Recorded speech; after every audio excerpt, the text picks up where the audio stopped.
I'd like to call the City of Pompano Beach Zoning Board of Appeals meeting of Thursday, November 16th, 2023 to order. Martha, please call the roll. James Bunn. Here. Charlotte Burry. Here. Joe Zerkouzi. Here. Richard Daly. Present. Ada Rogers. Here. Dan Yaffe. Here, thank you.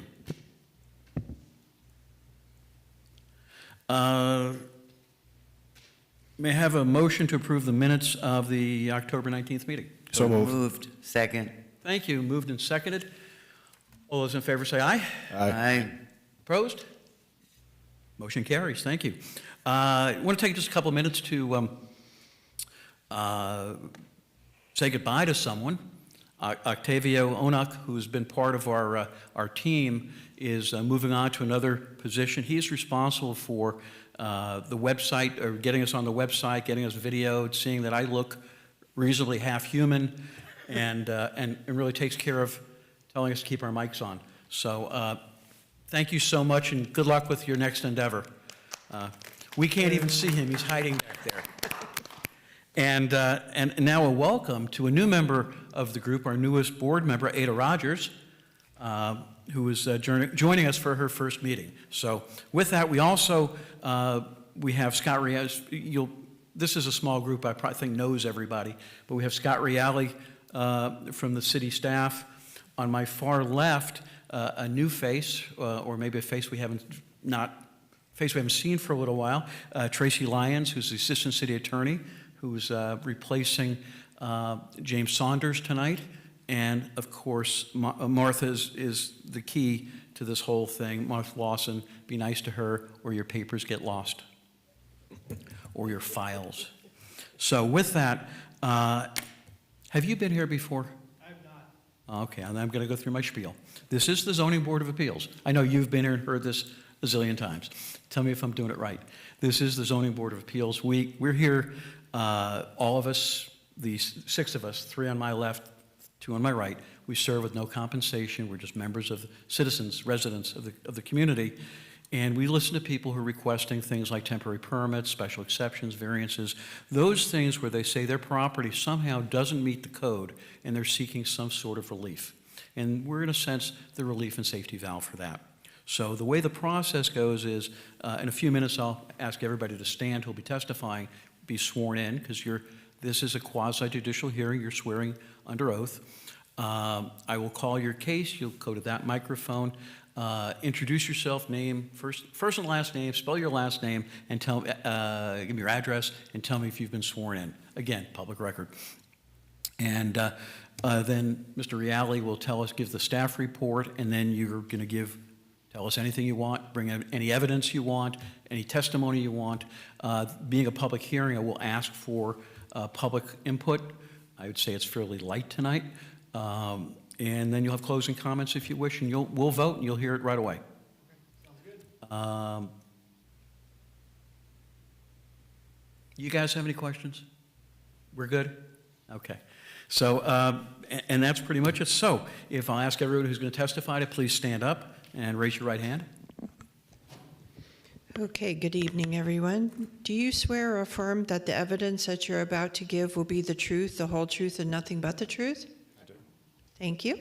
Thank you. Y'all may be seated. All right.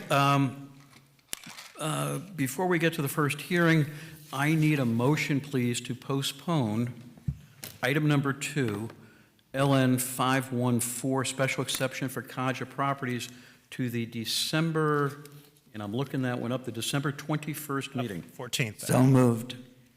Second. It was, we moved up the ZBA to the December 14th meeting. When did we do that? I guess because it's close to Christmas. Another meeting I missed. Okay. Makes sense. All right, so it's December 14th at 6 p.m. Do I have a motion? I did. Second? Yeah, second. Awesome. All those in favor say aye. Aye. Opposed? Aye. Motion carries. Thank you. First case. Now we're on the regular agenda. Item number 1, LN 535, a major temporary use for 1380 Ocean Associates, LLC. Come on up. We'll see if you remember now. Good evening, everybody. My name is Charlie Arndall.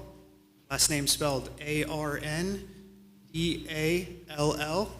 My address is 2101 North Andrews Avenue, Fort Lauderdale, Florida, 33311. Thank you. Scott? I've been sworn in. Oh, thank you. Got me on that one. Thank you, Mr. Chair. Good evening, members of the board and everyone here tonight. For the record, Scott Reale with Development Services, and tonight the applicant landowner is requesting a major temporary permit from the provisions of Chapter 155, Article 4, which are the use standards, and Article 5, which are the development standards of the Pompano Beach zoning code, in order to temporarily utilize a vacant lot, which is zoned PDI, for off-site construction trailers without complying with the applicable use and development standards as required by code. The subject property is located on the west side of A1A, also known as South Ocean Boulevard, approximately 500 feet north of Terramar Drive. The subject property is part of an approved master plan development for Ritz-Carlton residences along the east and west sides of A1A. City Commission approved the PDI rezoning application on April 24th, 2018 via ordinance number 2018-54, and the associated major site plan was P&Z 18-12000019. That was approved by the Planning and Zoning Board on August 22nd, 2018, along with 2 subsequent minor deviations approved by the Development Services Director. The development orders remain active through 2024 through a series of executive orders. The building permits are in plan review for the parcel on the east side of A1A, but since there are no active building permits on the west parcel, the code requires a major temporary use permit for the construction trailers. The ZBA approved a temporary use permit for essentially the same request on the same parcel in May of 2022.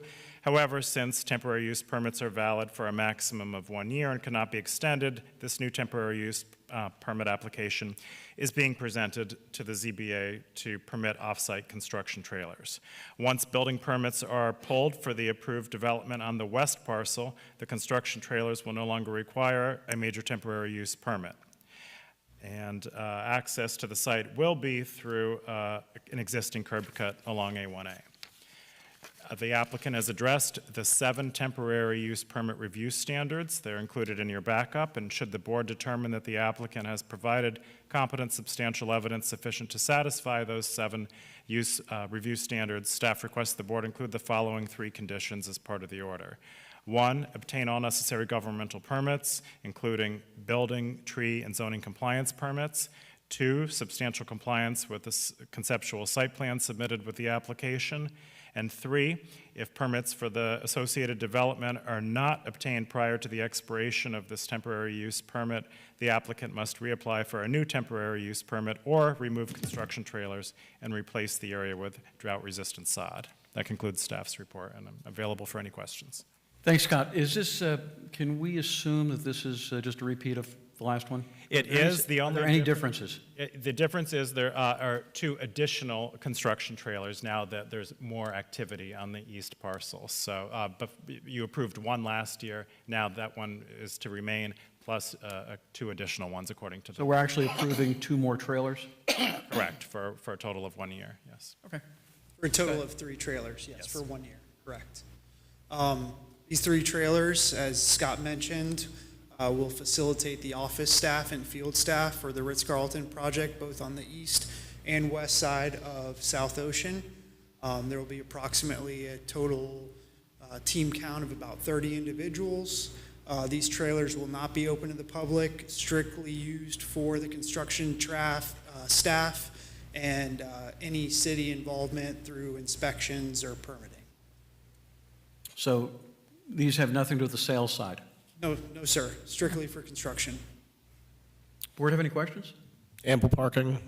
Parking will be on site for the 30 members of the staff. Okay. And For the record, there was 1 email in opposition that's in your backup. Just wanted to point that out for the record. Yes, that's been brought to my attention. I believe the complaint was regarding trash and/or debris, and that will and has been addressed with the superintendent on site, and we will maintain a clean site, both the east and the west site. okay, thank you. This is a public hearing. Does anyone in the audience wish to speak in support? Hearing none. Does anyone wish to speak in opposition? Hearing none. No more questions? Closing comments? I do not have any. None is good. Thank you. I'd like to make a motion, if possible. Public hearing is now closed. A motion, please. Thank you. When, in planning zoning case 2-3, I should have that, 1500009, I move you find there is competent and substantial evidence in the record that all requirements granting the major temporary use have been met, and that we grant the major temporary use subject to the 3 conditions requested by staff. Second. Thank you. We have a motion made and seconded. Further discussion? Please call the roll. Richard Dally, Yes. Charlotte Murray, Yes. James Bunn, Yes. Joe Circusi, Yes. Ada Rogers, Dan Yaffe. Yes. Approved. Thank you. Good luck. Have a great night. Thank you. Next up, or last up, item number 3, LN 536, a special exception for Whisper Lakes 2 Partnership. It's a special exception, P&Z 23-17-000009. Sir. Yes, good evening, Chairman, members of the board. My name is Matthew Scott. I'm a partner with the law firm of Greenspoon Martyr with an address of 200 East Broward Boulevard in Fort Lauderdale, Florida. New element in my life. Thank you for bringing this to us. This is the first time we've ever had a case like this. So this is going to be this. I'm looking forward to this. Mr. Reale. Thank you, Mr. Chair. The applicant landowner is requesting special exception approval as required by Section 155-4703B1 of the Pompano Beach Zoning Code in order to utilize the subject property for a medical marijuana treatment center-related industrial establishment. The property is located in the Whispering Lakes Commerce Center, an office industrial park located off of Northwest 33rd Street, approximately 550 feet west of North Powerline Road. A medical marijuana treatment center, or MMTC, related industrial establishment, is an establishment engaged in indoor industrial uses involving medical marijuana, including the indoor planting, growing, harvesting, drying, cleaning, curing, packaging, and extraction of active ingredients to create cannabis-related products and concentrate within a fully enclosed structure. The use may include analytical and testing services for medical marijuana dispensing organizations, including laboratory functions to ensure the products are safe for the use and consumption and the labeled potency is accurate, or the storage and/or wholesale distribution of medical marijuana products. Retail sales, dispensing, is strictly prohibited, and the establishment must be licensed by the state. The applicant, Goldleaf, has provided proof of licensure by the Florida Department of Health and has affirmed that no dispensing will occur on site. The facility will be used only as a distribution facility. No outdoor uses, including but not limited to outdoor growing or outdoor storage, are permitted. And in accordance with state statutes, MMTC-related industrial establishments must be separated by 500 feet from a public or private elementary school, middle school, or secondary school. Staff has verified compliance. Additionally, the proposed location of the facility is tucked away in an industrial part of the city with the nearest residential district nearly half a mile away. The applicant's narrative states no growing or production of marijuana products will take place, and there will be no signage that could otherwise attract customers looking for a dispensary. Again, the proposed use is strictly limited to distribution. Special exception approval is required for a MMTC-related industrial establishment to be located in the Office Industrial Park District, which is the OIP district. The OIP district is intended to accommodate large-scale office and industrial park complexes under unified ownership and control that contribute to the local economy, improve the city's tax base, and provide new jobs while minimizing adverse traffic impacts on nearby streets and other impacts on nearby areas. Staff finds the location to be appropriate and the proposed use compatible with the general character of the neighborhood, which is comprised of industrial office and warehouse uses. The applicant has addressed each of the 13 special exception review standards. These are also noted in your staff report. And should the board determine that the applicant has provided competent substantial evidence sufficient to satisfy those 13 special exception review standards, staff requests the board include the following 2 conditions as part of the order. The first is to obtain all necessary governmental permits and approvals, including zoning use certificate and a business tax receipt for the proposed use. And the second recommended staff condition, approval shall be limited to storage and wholesale distribution of medical marijuana products. No growing or cultivation or dispensing is permitted. And that concludes staff's report. Thank you, Scott. Matt? Thank you again. For the record, my name is Matthew Scott. I'm here on behalf of the applicant, Gold Leaf Florida LLC. I'm joined by my client, representative of my client, Jessica Engel, who is here if there's any specific questions that I didn't anticipate. I have a presentation I'd like to make at this time. As Scott said, we're here for a special exception approval for a pretty unique use type I haven't seen in other cities. It is essentially an industrial use that is related to or supportive of the medical marijuana industry. And so I want to tell you a little bit about my client so you can get an idea of their business, what they're planning to bring to the city of Pompano Beach if approved. So the applicant here is an innovative medical marijuana company whose mission is to deliver the highest quality organic living soil, pesticide-free, premium cannabis experience.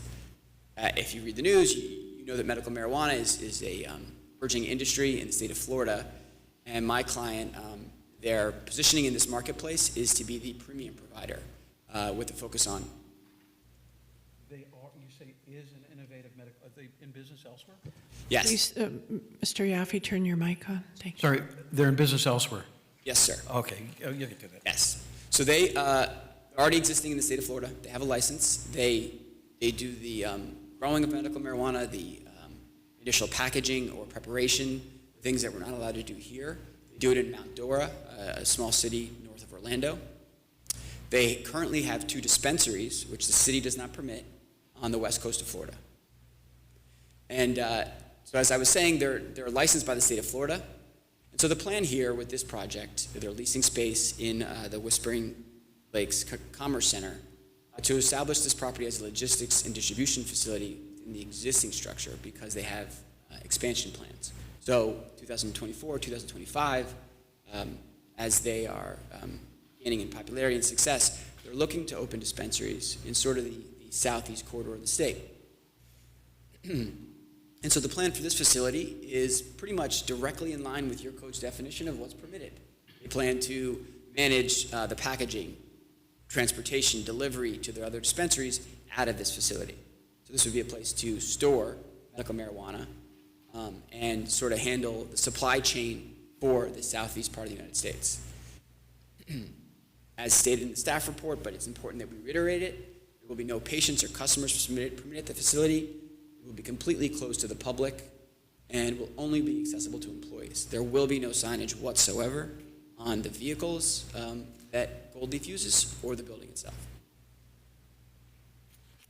And so again, to reiterate, your code states that this is not a permitted use as of right. It's a permitted use via special exception approval, which brings us here tonight. And so, as I always like to do to give the context now that I've told you about the business my client operates, I'm going to give you an idea of where they're proposing to locate. This is in the northwest corner of the city, pretty much on the edge of the city, in an existing, pretty long-established commerce center, and it's on the south side of Sample Road and west of Powerline Road. Here's just another aerial showing that, as Scott stated, it's pretty much tucked away within this commerce center, so it doesn't have any direct street frontage of any kind. Now here's the unit location and proposed floor plan. The proposed facility itself, the space they're leasing, is actually less than 2,000 square feet, so it's not a very, very big building they're proposing to use. The reason why they wanted to establish this is they're in the process of searching for, getting approval for dispensaries in other locations. So once they do that, those may have limited space as well. And so they needed sort of a central hub for this distribution network. Now You can see on the floor plan, I'll talk you through it a little bit on the right, very basic proposed uses for this area: office space, packaging areas, and then a lock and key safe room where the actual product will be stored when it's not going through any sort of packaging or preparation for distribution to other locations. We thought it was important, of course, to show the security plan. State law requires certain levels of security, but we thought it would I anticipated you'd want to know what the security would look like. So a couple things while we're looking at the security plan. There are cameras on the front, there are cameras in the interior, there are, of course, locks and alarms. State law requires that there be a human being in the facility 24 hours a day. State law also requires when they can operate, when they can engage in business activities. And so, to summarize, they're allowed to engage in business activities during the day, and then at night, a security person must be there, sit there, and keep an eye on the facility. And so, of course, they're fully planned to comply with those criteria, those requirements, I should say. As Scott stated, but it's important that I get on the record very clearly, there are no schools in the vicinity. There isn't a residential area in the vicinity whatsoever, and so we clearly comply with this requirement.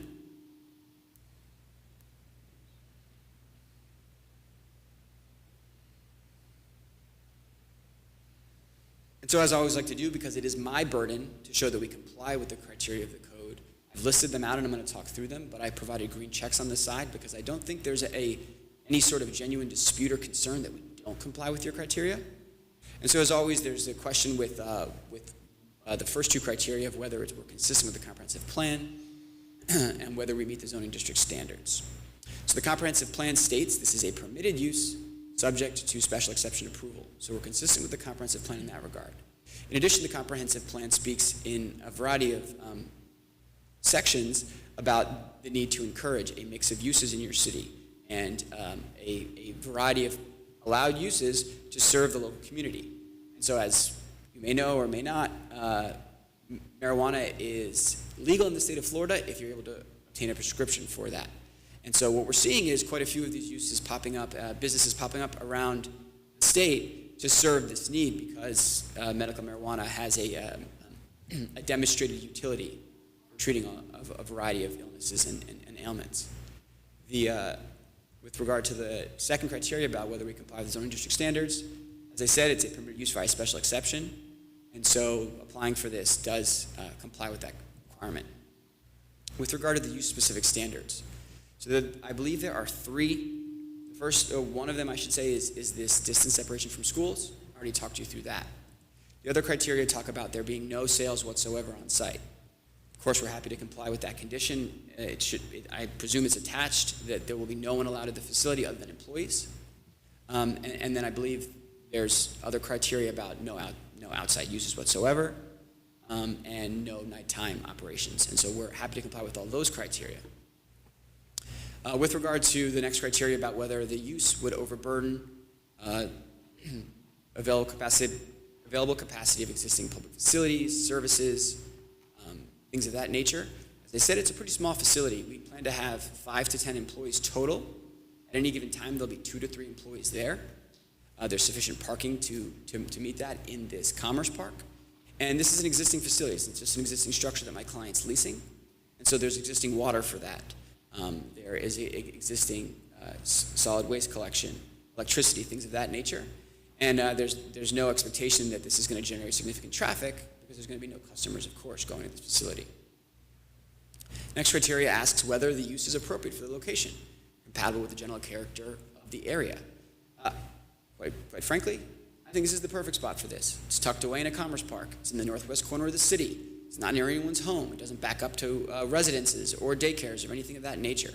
What surrounds them, the existing uses, are your typical industrial office type of uses. And so this is a perfect location for this type of use.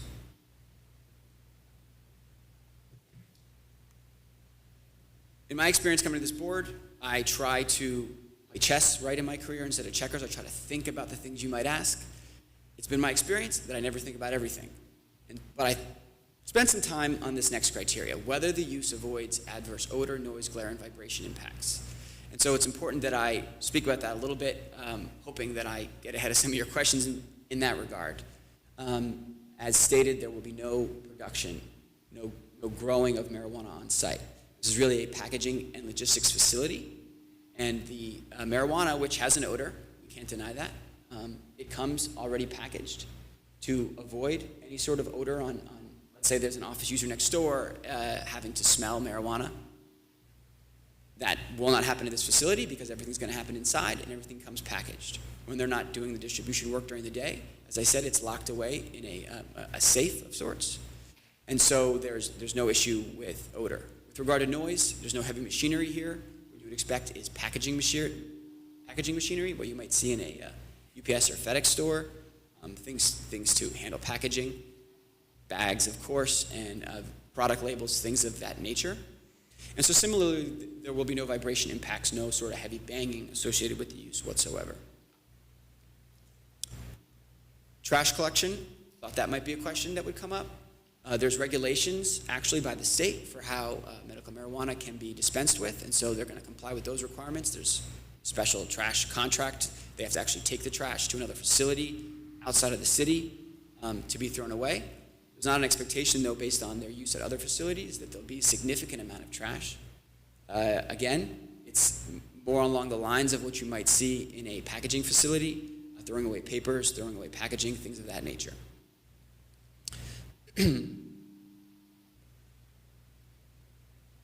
For service delivery and deliveries, things like that, there will only be deliveries during the day. There will be no nighttime deliveries. They're not allowed by state law.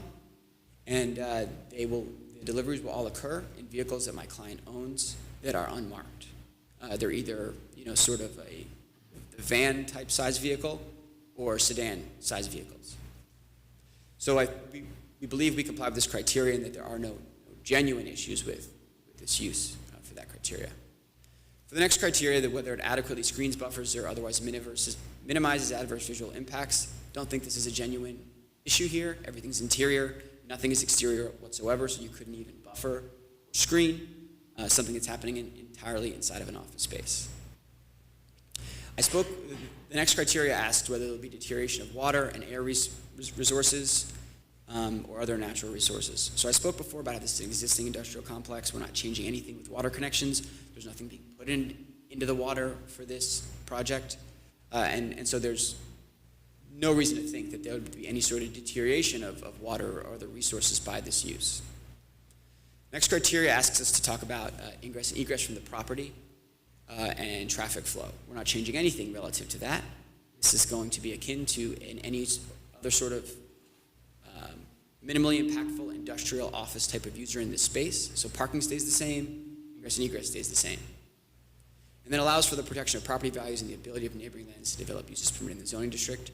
Frankly, I think this is going to have no impact whatsoever one way or the other on values here. The landlord here chose to lease the space to my client, so perhaps higher industrial tenancy rates. It has a positive effect on the city as a whole, but if we're being honest, that's a bit of a stretch. This is a very minor request and should not have an impact one way or the other on the overall economy of Pompano Beach or property values.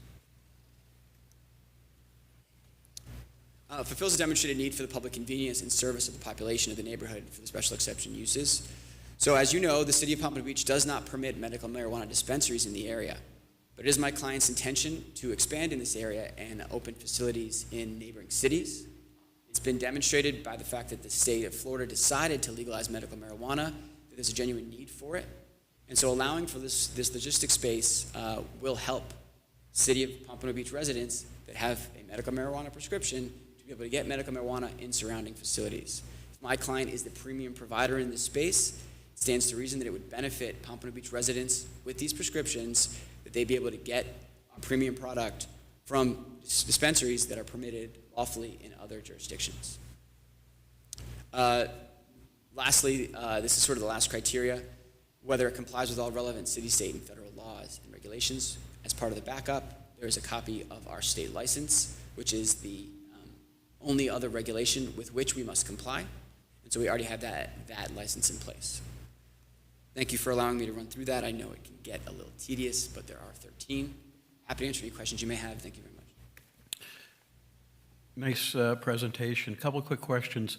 I read a little bit about the distribution side. Where is the product grown? My first question. And when you say you're distributing the product, are you breaking down bulk product into smaller, smaller containers or bags or however that is? Where are cartridges? Are they being manufactured or filled? And what are you doing in that facility? Sure. So there's no production or breaking down of marijuana at this facility proposed. Everything is prepared or grown, prepared, made at the Mount Dora facility. So it comes from there, but because the proposed dispensaries that they're looking to open in South Florida have limited space and are retail centers, there's not space in those places to simultaneously handle figuring out the supply or putting them into individual packages. And so the plan here is this to be a logistics hub, a place that they could perhaps train employees for other dispensaries, and store product to manage the supply chain. So you're more like Amazon at that point, just dealing with the supply chain of your... That was the metaphor we discussed, honestly, was an Amazon, next leg. Right. Thank you. Does anybody else have any questions? You do, sir. Yeah. So you touched on one of them. There will be no unpacking, correct? Like no uncertain terms about it. We are not opening up larger quantities to repackage because it says in your security diagram there's a packaging room. Right. So I can talk you through it. So as an example, there are edible forms of medical marijuana. Okay. So it would come in a box where there would be 1,000. Well, they're looking to open a dispensary in Miami. So this is where they would take those packages of the edible forms. If the dispensary in Miami needs 500, sort them there, give them to a delivery person to then drive to the Miami location. So that's and then there's also logistics elements to it, right? There's accounting for that, keeping track of it. And so that's what this is intended to be. So your packages are sealed. Correct. They're not going to be open at that facility at all. Correct. Okay. The security you mentioned is 24 hours. Is that 24 hours, 7 days a week, 365 days a year? Categorically, yes. Okay. Armed security or just regular unarmed security?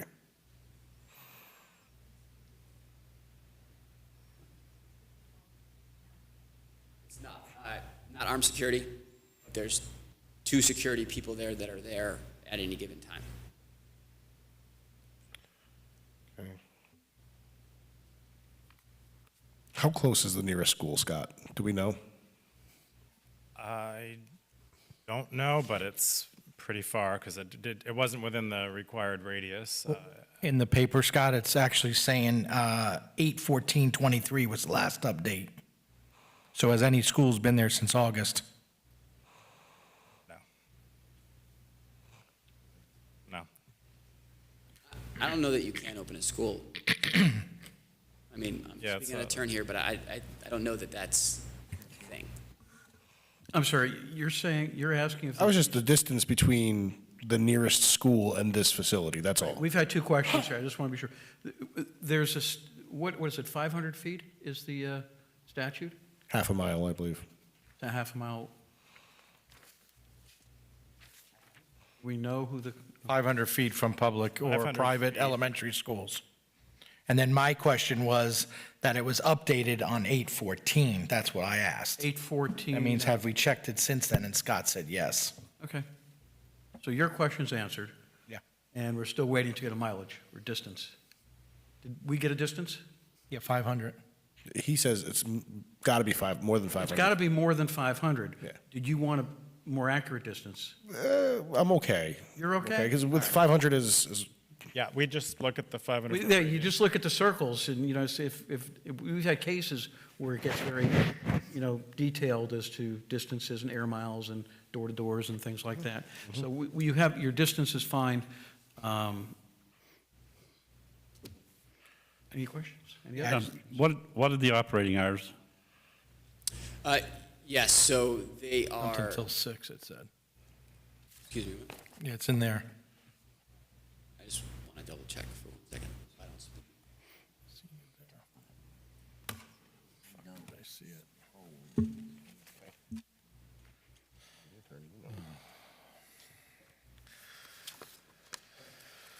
So, state law dictates there nothing can be done from 7 p.m. to 9 a.m. That's the first thing. But their operations are less than that. Their operations are 10 to 6. Okay. I'm sorry, your client was shaking her head when you said that. You said 7 p.m. It's 7 a.m. to 9 p.m. He just said it. Sorry, he said it. Okay, That's not what this is. all right. You guys good? It's 9 p.m. to 7 a.m. There, nothing can be done operationally. 9 said p.m.? to 7 a.m. So the nighttime hours. Okay. I just misspoke. Sorry. Yeah. On the application, somewhere I seen it's only till 6 o'clock. That's right. So it's further Correct. limited, less than what state law permits, Right. I'm saying. But you're going till 9? No, sorry, I screwed that up. It's on me. Am I right that I seen it in here somewhere? I gotta Yes. find it. Okay. Operational hours, happy for it to be a condition, 10 a.m. to 6 p.m. State law says you can operate any time other than 9 p.m. to 7 a.m. Make sense?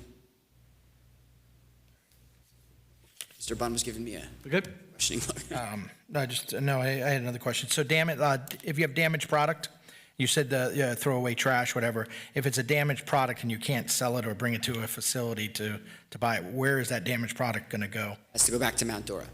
That's right. Okay. But it'll be sealed that it won't get to the public that they That's right. pick out of a trash. That's what my Right. concern, okay. Yes. Yep, that does it for me. Oh, and I do have one more. So I noticed that you said it's medical marijuana treatment center. Is that what's going to be on the building too, or no? Well, so it's a defined term in your code that it's a medical marijuana treatment center related industrial establishment. Yeah. Nothing's going to go on the building. No, I know what you meant. If I read it, it was coming down the street, I'd be, oh, I have a problem, I'm going to go there. That's what I Which was. is why we're doing no signage, right? Okay, no signage. That's it? So, I'm sorry, can I hop back in? Oh, of course.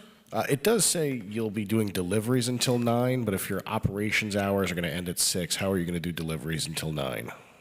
Well, so vehicles can leave to go other places, other facilities, until 9 p.m. per state law. But the operations internally end at 6. Their route could be 3 hours. Sure, but then they're going to have to come back?